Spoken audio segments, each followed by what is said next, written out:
Pega a visão do canal do Guerreiro. Nesse devocional eu quero mostrar a maior pauta da promessa na Bíblia Sagrada. A maior pauta da Bíblia Sagrada está pautada na obediência, né? Nós vamos ver em Hebreus 5, versículo 9: e tendo sido aperfeiçoado, veio a ser autor da eterna salvação para todos os que lhe obedecem. Olha, eu recomendo você ler o livro de Filipenses e esse capítulo, e o livro de Hebreus, esse capítulo 5, na íntegra. Muito tremenda a obediência que Jesus teve em relação às ordenanças e o propósito de Deus sobre a vida dele. Maravilhoso, né? Mas vamos falar um pouquinho sobre obediência. Porque foi na obediência, foi na desobediência no Jardim do Éden que entrou o pecado através do homem. Nós vamos ver em Gênesis 2, versículo 16 ao 18, uma ordenança de Deus.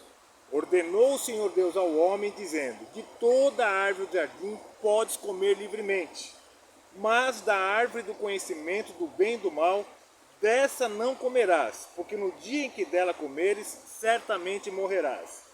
Disse mais o Senhor Deus: não é bom que o homem esteja só, far-lhe-ei uma ajudadora que lhe seja idônea. Aqui você entende por que o pecado original é atribuído ao homem, a Adão, e não a Eva. Então nós vemos nesse trecho que Eva ainda não tinha sido formada, e a ordem foi para Adão, né? Olha aqui, ó. Ordenou o Senhor Deus ao homem, dizendo: de toda a árvore do jardim podes comer livremente, mas da árvore do conhecimento do bem e do mal, dessa não comerás. E depois gerou Eva. Então é importante a gente entender que Jesus ele foi formado da paternidade de Deus através do Espírito Santo em Maria. Então essa paternidade quebrou esse vínculo desse pecado dado por Adão a toda a humanidade. O que eu quero tratar nesse devocional é o que o mundo trata como autossabotagem. O mundo chama de autossabotagem. Nós chamamos de ambivalência. O que é ambivalência? Ambivalência é a autossabotagem do propósito de Deus. Nós vimos bem definido que Deus falou: de toda árvore comerá, mas dessa árvore não comerás. E com certeza, olha só, eu venho de um caminho aqui, até eu chegar aqui, eu estou paralelo a uns prédios aqui na cidade de Toronto, e o caminho que eu ando, pelo fato de passar vários dias aqui, faz mais de, sei lá, não sei nem quantos anos faz, desde que, faz anos que eu venho fazer o devocional, venho orar com Deus aqui, e o caminho ele é marcado, a trilha ela é marcada de tanto eu pisar. Possivelmente, a ambivalência que batia em Adão, ele rodeava a árvore do conhecimento do bem e do mal. Possivelmente ela estava marcada, mas não cometia, né?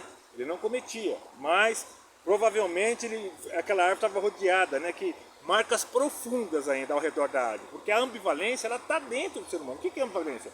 É você ir ao contrário ao propósito de Deus. O que o mundo chama autossabotagem no meio profissional, empresarial, no meio cristão nós chamamos de ambivalência. É aquilo que é para você fazer e você não faz. Você fica de olho naquilo que é errado, de olho naquilo que vai frustrar. Aqui ele frustrou o propósito de Deus sobre a vida dele. Tem mais um personagem também. Eu estou te dando esses exemplos para você entender o que é uma ambivalência. O que é que vai... E assim é na vida da gente. Se você não se encher da presença de Deus, se você não se encher com a palavra, se você não estiver nos ambientes corretos, a ambivalência vai bater em você. Por quê? Porque nós somos homens naturais e alcançamos a salvação através de Jesus Cristo. Como eu disse em devocionais anteriores, tem a conversão, tem o conhecer e o prosseguir em conhecer a Deus. Lembre-se que todos os dias Adão recebia a visita de Deus, né? E, enfim, o que eu quero falar sobre desobediência, não tudo aquilo que aconteceu no Jardim do Éden, que boa parte sabe de todos os fatos. Eu quero dar uma ênfase na obediência e na ambivalência que atua dentro de nós. Saul também, possivelmente, viu graça no rei Agag e não o matou. Os olhos são terríveis, irmão. Lembre-se que sempre a estratégia do inimigo, desde que o homem caiu, são as três armas dele. É consciência dos olhos, consciência da carne e soberba da vida. Não muda. E isso opera através da desobediência a Deus, da ambivalência dos propósitos de Deus. Saul possivelmente viu Agag, viu graça nele, alguma coisa que ele viu em Agag fez com que Saul não o matasse. Eu sei que às vezes tem algumas coisas difíceis de entender na Bíblia, mas às vezes a gente vê o Velho Testamento, as pessoas falam, mas é o Velho Testamento que era assim. No Novo Testamento nós temos um caso interessante, né? Porque algo atraiu Saul e ele acabou com o propósito de Deus sobre a vida dele. No teste ele acabou, porque tinha mandado eliminar. E às vezes parece que a Bíblia é tão radical. Mas isso é no Antigo Testamento. Olha só, no Antigo Testamento, Davi adulterou, né? No Antigo Testamento era olho por olho, dente por dente. Matou, é morto. Fez alguma coisa, né? Davi, ele matou, ele adulterou e Deus poupou a vida dele. Mas isso é Antigo Testamento. Por que isso? E Ananias e Safira, no Novo Testamento, deixou de cumprir uma oferta de um bem que eles tinham vendido e foram fulminados um na sequência do outro. Irmãos, compreender os princípios de Deus são mistérios que coisas ele nos revela e coisas ele não vai nos revelar. O que você precisa é ser firme no teu propósito. E o nosso propósito é servirmos a Deus em obediência e cumprir o propósito que ele determinou para a vida de cada um, né? Então, não compreenda o estado e condição, o caráter é o que é ambivalente, que apresenta dois componentes ou valores, de sentidos opostos ou não. Ambivalência é aquilo que é oposto. Eu quero finalizar com uma oposição bem clara. Não é uma crítica, mas a Bíblia nos ensina, ou uma acusação. Mas é a exposição da obra da carne e o fruto, obras da carne e o fruto do Espírito. Está em Gálatas 5, a partir do versículo 19.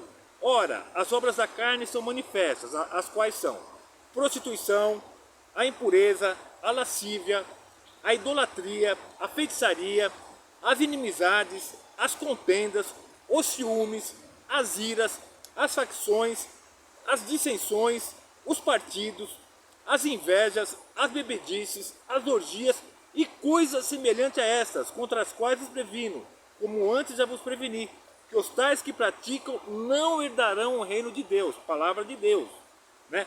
Mas o fruto do Espírito é o amor, a alegria, a paz, a longanimidade, a benignidade, a bondade, a fidelidade, mansidão, domínio próprio. Contra essas coisas não há lei. E os que são de Cristo Jesus crucificaram a carne com as suas paixões e consciências. Se vivemos pelo Espírito, andemos também pelo Espírito.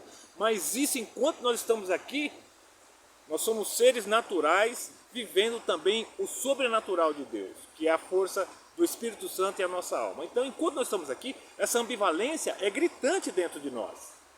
Por isso que nós temos que nos aproximar cada vez mais daquilo que é de Deus, das Escrituras, dos mandamentos e preceitos da Bíblia Sagrada, daquilo que é certo, daquilo que é errado, para termos a nossa salvação em Cristo Jesus. Os filhos do inimigo operam na desobediência a Deus. Eu não estou fazendo nenhuma acusação, eu estou expondo a Bíblia Sagrada, através das Escrituras Sagradas, que nos ensina que todos nós, como eu já li em Efésios, todos nós estávamos debaixo. Eu não estou falando hoje como cristão que eu sou melhor que ninguém. Eu estava debaixo dessas ordenanças e estou buscando